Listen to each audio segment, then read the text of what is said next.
In the workplace, I think it's like two sets of rules, right? I feel like there's rules for like white girls, and then there's rules for women of color. Yes. So like a pencil skirt. Like a pencil skirt on me is gonna be a whole different thing. I remember I used to work at AOL. I was a million years ago, and this white girl, it was the summer, and she was wearing like shorts, and her little booty cheeks were hanging out the bottom. Yeah. And I feel uncomfortable at the office, like even in a pencil skirt without like a sweater over it or things like that. Right. So I think there's two sets of rules depending on who's walking through the doors. You know what I mean? Welcome back, y'all. We are joined today by creative entrepreneur, influencer, and podcaster, the one and only King Step. Hi, ladies. Hey. We're so excited to have you on the show. We're just talking about professionalism in the workplace and how people make judgments on how you look or dress. So what do you think about all that? I mean, I feel like I've lived it a decent amount. In the workplace, I think it's like two sets of rules, right? I feel like there's rules for like white girls, and then there's rules for women of color. So like a pencil skirt. Like a pencil skirt on me is gonna be a whole different thing. I remember I used to work at AOL. I was a million years ago, and this white girl, it was the summer, and she was wearing like shorts, and her little booty cheeks were hanging out the bottom. Yeah. And I feel uncomfortable at the office, like even in a pencil skirt without like a sweater over it or things like that. So I think there's two sets of rules depending on who's walking through the doors. You know what I mean? Yeah, definitely. Yeah. It's like that pencil skirt's gonna look different on you than me. And like obscene to them. Yeah. Right, exactly. Especially when you talk about like body diversity, you know? I think it's important to remember that not all bodies are the same, and there's also different expectations based on your body type. So you can come in with something super professional on, and someone will think you're being like wild because you have a curvier shape. Really, it's like, I can't put my booty away. Like, what am I supposed to do with it? Like, where is it supposed to go? I'm saying the hips are gonna hit. Like, I can't do anything about it. So it's like they want you to try super hard to like cover up. When really, it's just the body that you have, and there's nothing you can really do about it. You can do about it. I saw, what was it, like this TikTok, and it was like, am I showing off my boobs, or do I just have boobs and exist? Right? Yeah. Exactly. It's the second one, by the way. Exactly.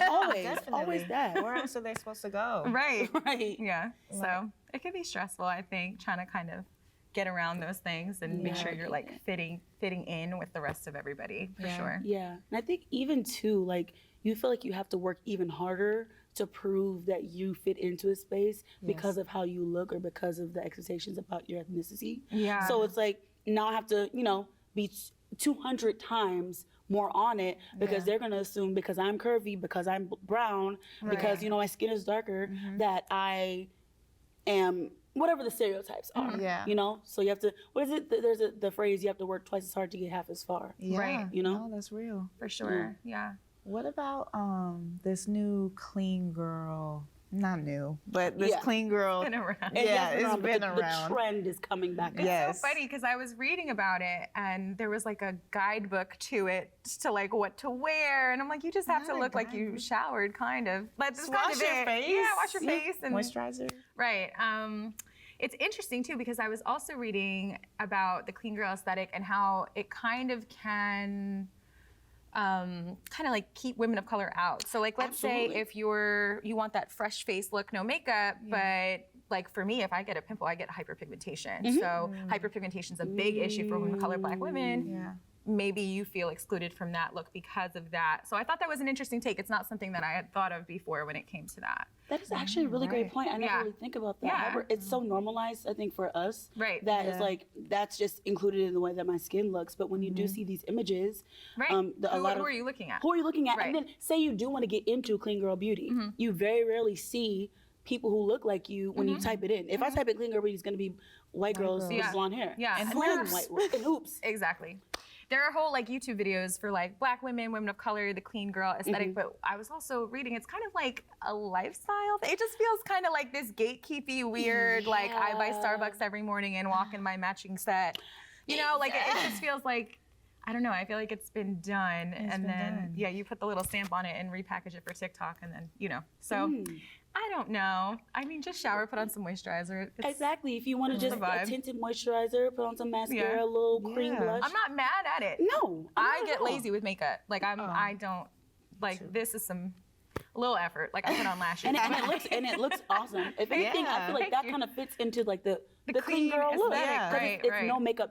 You still look like yourself. Right. Yeah. But I think we also mentioned like I was telling her, like, when you went to the mall to go to the movies, like, to be cute when you were, like, a teenager, the look was hoops and lip gloss. That's all you would really wear, you know? So it's like, that's technically, like, a clean girl look because you don't do much. Your skin's dewy, it's, you know, but you still look fresh. And that's been a thing that people have been doing. Yeah, for a while. But like you said, repackaged it, made it for social media. Listen, made it culty. If it didn't happen on TikTok, it didn't happen. Apparently. Exactly. Oh, TikTok itself and the expectations are crazy. Yeah, that's a whole other. Listen, we have a lot to talk about, but we will take a quick break and we'll be right back with more Shades of Beauty. We're back with King Steph. So you are obviously involved in so many things, but I'm specifically curious to know about how you use your platforms to empower and inspire women. That's a great question. I think most recently it's been through the podcast that I launched. It's called Bitches Like Us. You can follow Bitches Like Us podcast on Instagram. I love it.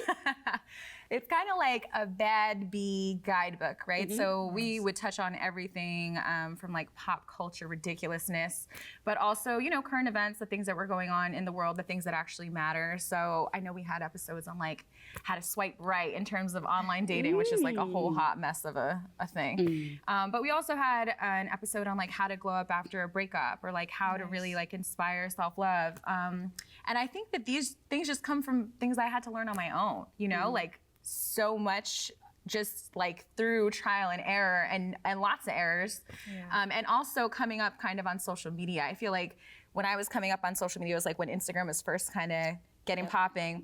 And it was kind of like unregulated. Now it's way too regulated. That's a whole nother story. But just kind of like figuring that out and like learning how to deal with, okay, there are hundreds of people talking mess about me right now in these comments. Like it's not normal to have to figure that out. And I think you need a really, really strong sense of self to be successful on social media. Absolutely. I think you also need to be really authentic and genuine. And I think that's how you build a following. So for me, I just try to be myself and just like not care so much about everything. And I think that's how women should move, period, because there will always be a man in your DMs telling you what to wear, that he didn't like your hair today. And like, you have to really not care, you know? And also, like, he'll never get a chance to do it in real life anyway. Right, so, nobody like, asked you, sir. Who asked you? Listen, if there's two things men always have, it's the audacity and unsolicited opinions. Unsolicited opinions. Every day.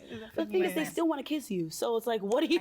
I can't. Whether you like this or not. You still want me and you won't have me. You know what I'm saying?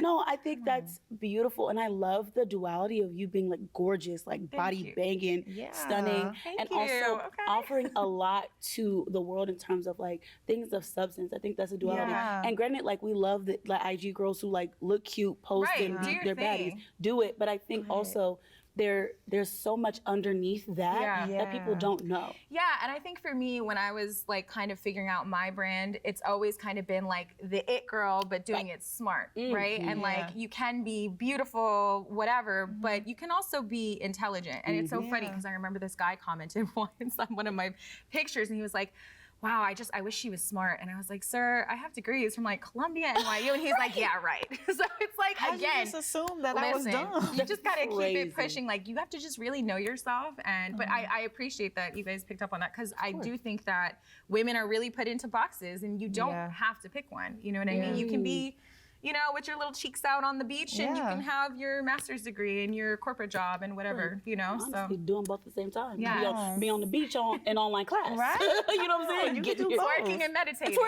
All of it. Listen, I love that. The duality is it. Yeah. It's sad because I feel like we are so multifaceted as women. Like think about your own interests and the things that you love and the places you love and the people you love. And I think that just putting women into these discrete boxes just really does them such a disservice. So like embrace all of it, the ratchet, the intelligent, you know, all of that's kind of just how I move. I love it. Whether you like it or not. I love it. I love it. I love every piece of it. I feel like women really need that, especially like young women. Yeah. There's no like guidebook on these things. Like you said, we just have to figure it out on our own as life goes. Yeah, and you know, social media is tough for young people too. Absolutely. And like, I don't know what I would have done if I was like, you know, in middle school seeing all this craziness, Right. you know? Because even as an adult who's been in social media for a while now, you have moments where you're like, damn, like, oh, I wish, you know, I was more like this, or oh, look at all those bags. And it's like, I always tell everyone, social media is a highlight reel. Absolutely. I'm not one of those influencers who's gonna like cry on camera. I'm not gonna do it. But I do go through struggles, but you don't see them, you know? And so you have to remember, everything is edited, everything is face-tuned. Yep. You can buy like 20 designer bags for $200 from the fakes. People will rent out studios that look like private jets. Exactly, all that. Where can we find you? You can find me, All Hail King Steph, on Instagram, Hail King Steph on Twitter, Bitches Like Us podcast on Instagram, but I'm most active on Instagram. Amazing. Yeah. Well, Steph, thank you so much. Thank you for having me. us. This was so fun. It was amazing. Yeah. When we come back, we'll be checking in with our girl Nadia, who sat down with Carmen Cabana. So stay tuned. The best advice that I can give to any Afro-Latina around the world who's aspiring cinematographers is to study your craft daily. There's so much like resources, free resources, paid resources, etc., and start filming.